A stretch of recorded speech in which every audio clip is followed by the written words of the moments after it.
계약을 쓰시는 요령들이 있습니다. 계약서를 쓰면서 확인해야 될 부분들도 있거든요. 등기부등본이 그 날짜에 떼어졌는지를 확인하시고, 등기부등본상 소유자와 계약서의 소유자, 내가 계약금을 입금하는 입금자의 명이 똑같은지, 이름이 똑같은지를 확인을 하셔야 됩니다. 등기부등본을 보실 때는 을구에 근저당이라든지 대출금이 있는 얼마나 있는지 확인하는 겁니다. 그 금액을 확인하시고 집값을 확인하셔야 됩니다. 집에 대한 시세를 확인하시기 바라고요. 계약서에 꼭 확정일자를 받아 놓으시는 게 좋습니다.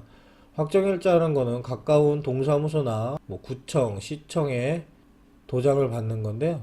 나중에 경매가 진행될 경우 순위를 확정하는 데 효력이 있고요. 이사를 들어가서 전입신고를 하시면 그때부터 주택임대차보호법 대항력이 발생합니다. 말 그대로 대항할 수 있는 능력이죠. 집이 혹시라도 경매에 들어갔을 경우 경매에서 배당 요구를 할 수 있는 권리가 생기기 때문에 전입신고와 확정일자는 월세여도 소액 임차인도 받아두시기 바랍니다. 이천지역 같은 경우 기타 지역으로 속해서 보증금 5천만원 중 1,700만원이 최우선 변제가 되는데요.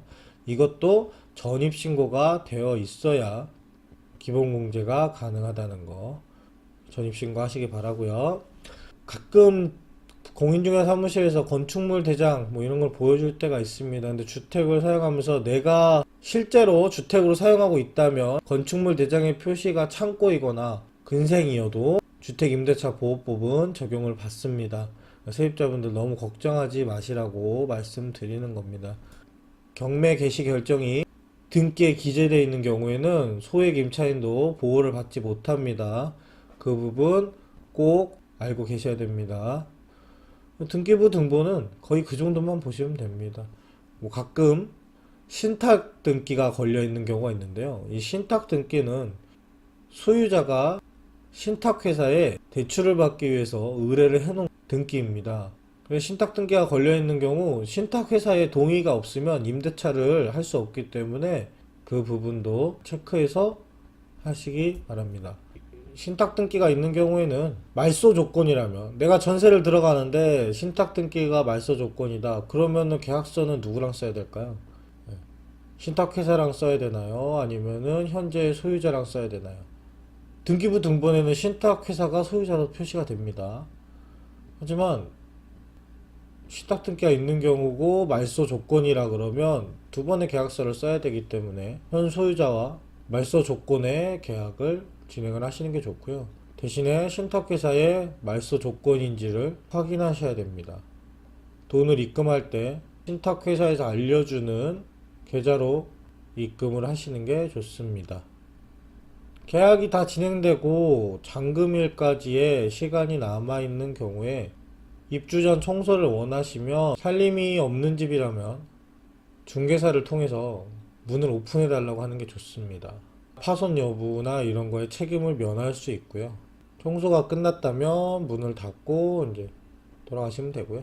잔금일에 확인해야 될 부분은 뭐가 있을까요? 잔금을 입금하시기 전에 공인중개사나 본인이 직접 등기부 등본을 열람할 수 있다면 열람을 하셔서 권리관계에 문제가 없는지, 계약대와 동일한 권리관계를 유지하고 있는지 꼭 확인을 하셔야 됩니다. 가끔 공인중개사를 믿고 확인을 안 하시고 잔금을 보내시고 나서 확인을 하시는 분들이 있는데요. 그때 책임져 줄 수 있는 분들, 공인중개사 분들은 거의 없으실 거예요. 공인중개사가 지금 이 영상을 보고 계시다면 잔금 시에 잔금 입금하기 전에 꼭 등기부 등본을 확인해 주시기 바라고, 고객분들이 보셨을 때도 마찬가지입니다.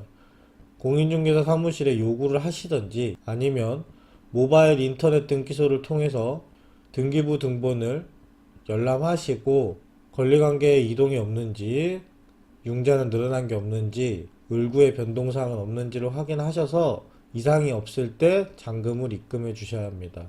가끔 이제 순서에 대해서 많이 질문을 하세요. 돈이 먼저냐? 입주가 먼저냐?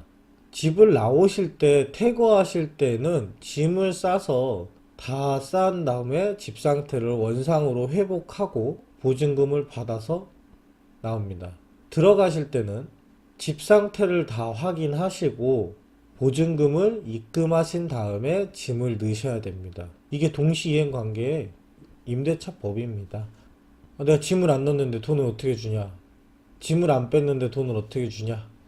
그러니까 순서를 정해 드리는 거예요. 동시이행이에요, 동시이행. 말 그대로.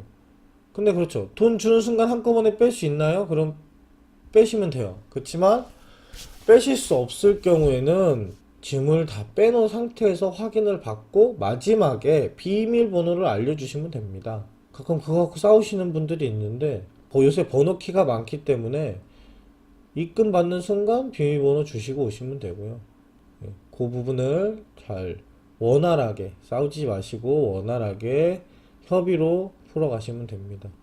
입주하시고 살면서 문제가 발생했을 때 이 부분이 하자인지 아닐지가 궁금할 때는 공인중개사 사무실을 이용하시면 되고요. 보통은 다 임대인에게 전화를 거셔서 문의하시면 됩니다. 거기에 건물에 저희 같이 관리를 하고 있는 부동산이 있다면 관리하는 부동산에 연락을 하셔서 이 부분은 세입자가 해야 되는 건지 아니면 임대인이 처리를 해줘야 되는지 확인하시고 처리하시면 될 것 같습니다. 계약서 확인법 꼭 체크하시면서 확인하시고 특약사항 꼼꼼하게 보셔야 됩니다. 그리고 확인설명서라고 공인중개사 사무실에서 주는 확인설명서 뒷부분에 실제 권리되지 않는 관계에 대해서 설명해 놓은 란이 있습니다. 그 란에는 선순위 보증금이 기재가 되어 있는데요. 그 부분도 꼭 체크해서 보시기 바라고요. 첫 페이지 소유권란과 소유권 외의 관계에서 대출 부분이 적혀 있을 겁니다. 그 부분도 꼭 체크해서 보셔야 됩니다. 계약서 특약사항에 정해진 내용은 거의 대부분 임대인과 임차인 간의 약정이기 때문에 지켜야 되는 것으로 꼼꼼하게 읽으셔서 체크하시고 마지막으로 내 인적사항이 정확하게 기재가 되어 있는지 주민번호와 핸드폰 번호를 체크해 주시기 바랍니다. 현재 공인중개사 사무실에서 개인정보 수집 동의서를 받고 있는데요. 저희가 중개사법에 의거해서 계약서를 5년 동안 보관하고 있다는 거, 인적사항을 기재하고 있으니 그거에 대해 개인정보 동의를 해주는 겁니다. 의심 안 하셔도 된다는 거 말씀드립니다. 오늘 집을 구하면서 발생되는 문제라든지 체크하는 방법, 그 다음 계약서를 작성할 때 확인하는 방법들을 알려드렸고요. 도움이 많이 되셨길 바랍니다. 오늘도 좋아요와 구독은 필수입니다. 저희 금부처TV 앞으로도 많은 사랑 부탁드립니다. 감사합니다.